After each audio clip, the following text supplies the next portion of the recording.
So, in today's video, I want to talk about how to be authentically yourself in a world that, well, seems to only value, let's just say, societal expectations and norms, um, specifically with jobs, working a 9 to 5. For example, I am 21 years old, 22 come this November, uh, and I am a poet. I write poetry, nonfiction. It's helped me through many seasons of my life, and I've learned to navigate a lot of grief, a lot of chaotic circumstances and change, uh, losing a parent, a loved one at a young age. These things creatively have helped me thrive or survive and now thrive in my life as I get ready to publish. What I want to say today is oftentimes we can get our own way. We can get in our own way, is what I'm trying to say. And that can come in a lot of different subconscious triggers and blockages. We may not even know how to stop. What I've come to realize is that it is all within our perception of ourselves. If we can remedy how we view ourselves, which what I've realized is that there's about 5 steps to doing this. The first is realizing that external stimuli has to be shut out or disciplined to an extent. Like, we cannot have an overdose supply of content to our brain. We can't be consumption machines, or else we won't be able to create the life that we want for ourselves. I say all this, and I'm currently recovering from a life-changing spinal surgery. And I've moved from my hometown of, living in Florida, at least, I'll put it that way, for the majority of my whole life, to living up on the Upper East Coast. And that took patience, that took clarity to listen.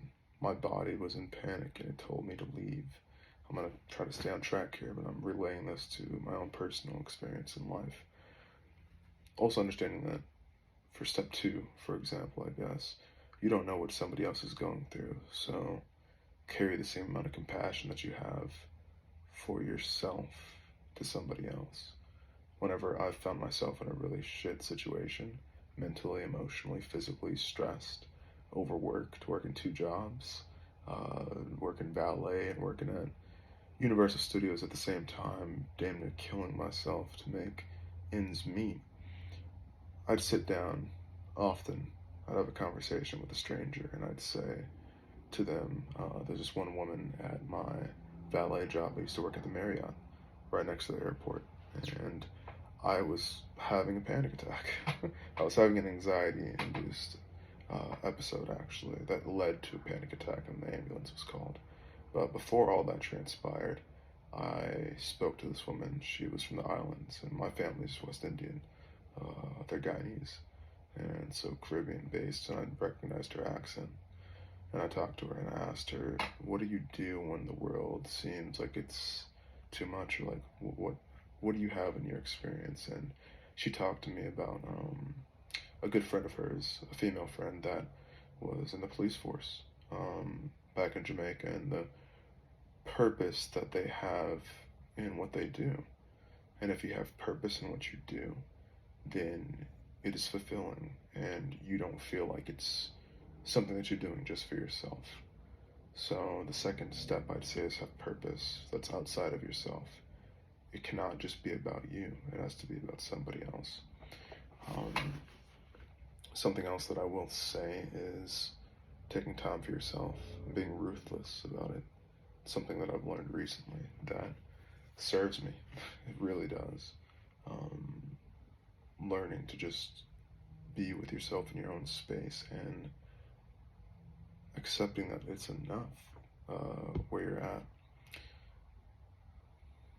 And I'm really spitballing here, as poetry is my method of breaking the ice for my subconscious. Videos are a format of therapy. And no matter what anybody else says, don't listen to the hate. Listen to the passion that you've had lifelong. Oftentimes it's in our childhood, sometimes it doesn't seem obvious. It takes years to discover until we do, and then we say, oh, of course I love culinary, or of course I love writing, of course I love cooking, or making music, or traveling, and meeting new people, these different facets of our lives. They intertwine, they connect. And I believe that, I guess fifth and foremost is knowing thyself, understanding that you're different from everybody else, and that is more than enough for the desires that you have. Now, yeah, we're not perfect. Some of us have limiting beliefs, some of us are clearing those, we're healing, but as the earth transitions into a 5-dimensional energy and plane, as the solar flares have affected the earth's, frequency and sped things up a bit, it's disrupted things, looking back, but it's also actualized and stabilized the energy as we know it, and I believe that we always have the power to heal ourselves no matter where we're at. So, with that being said, I think things are looking up. They always are. There's always a bright side. It's just when we are conditioned to think a certain way. What I've struggled with the most, I will vulnerably go outright and say, has been intrusive thoughts. Once the people are cut out, okay, well, it's just mano a mano, it's you and yourself. So what else is there to come through? Well, if you allow your mind to rule over you, it can be a very dangerous teacher, or master, actually. It's a great teacher, it's a bad master, as Alan Watts says. So, understanding how to structure your day. Don't be too hard on yourself when it comes to discipline, and allow yourself to talk, allow yourself to be free, allow yourself to be who you are naturally. And don't try to be who somebody else is. Oftentimes we struggle, we suffer unnecessarily because we're trying to do the same thing that somebody else has done. They've lived a different life from us, and we're trying to mirror and mimic what somebody else is creating. Let's take artificial intelligence and art, for example. AI art will take 1,000 artists from all across the world have put hundreds of hours and labor in, and within 20 to 30 seconds it will generate a completely custom, procedurally generated image, video, audio, transcript, whatever you need. We're not computers, and I think that's what people oftentimes forget. We're not meant to copy and paste our lives onto a blank sheet of paper and move on. That's not how we're built. We have so much external stimulation. We need to learn to put ourselves first. I've had to restructure my mornings. I've had to go from a very stressful environment back when I was living with those who I will not mention now, but in a place where I knew something was off. And what was off, why my anxiety or my panic was elevated to such an extent, is that it's telling you to move forward, to move on. It's trying to protect you. The last, I guess, tidbit, but it's also so important that I've realized, is you have to carry compassion when the inclination to act and react to, let's say, a subconscious trigger. Let's say somebody says something. It could be a keyword, my mother had cancer, so for me as a kid, if I heard that word, I would really get upset or frustrated, or I'd feel like I had a lack of control in my life because, God, I wish I could heal that person that, was with me, so to speak. Learning to surrender what we do not have control over. We can't control what other people say, okay? We cannot.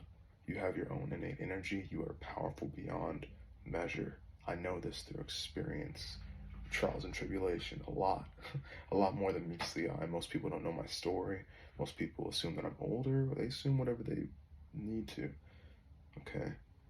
But carrying with you the tenderness that is your soul, like, genuinely, everybody just wants to be happy, healthy, and secure. So ensuring these stable points of discipline in your day to allow that. Okay, you're sitting around, what am I going to do? I'm bored. Well, create. What do you feel, intuitively called to create? And if not create, then just share yourself with somebody else, with family, with a friend. Give somebody a phone call. The counterpoints to chaos in life is balance.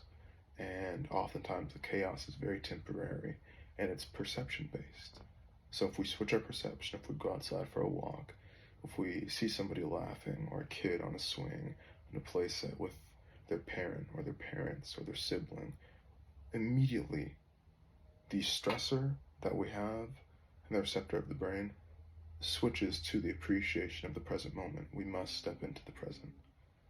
We must hold peace of mind for ourselves above all else so that we can be who we naturally are and who we're meant to become through doing so. I hope that this message has helped somebody. That is my whole purpose for being, is helping others, and that's all I can ask for. Have a blessed day, and carry on being who you are, naturally.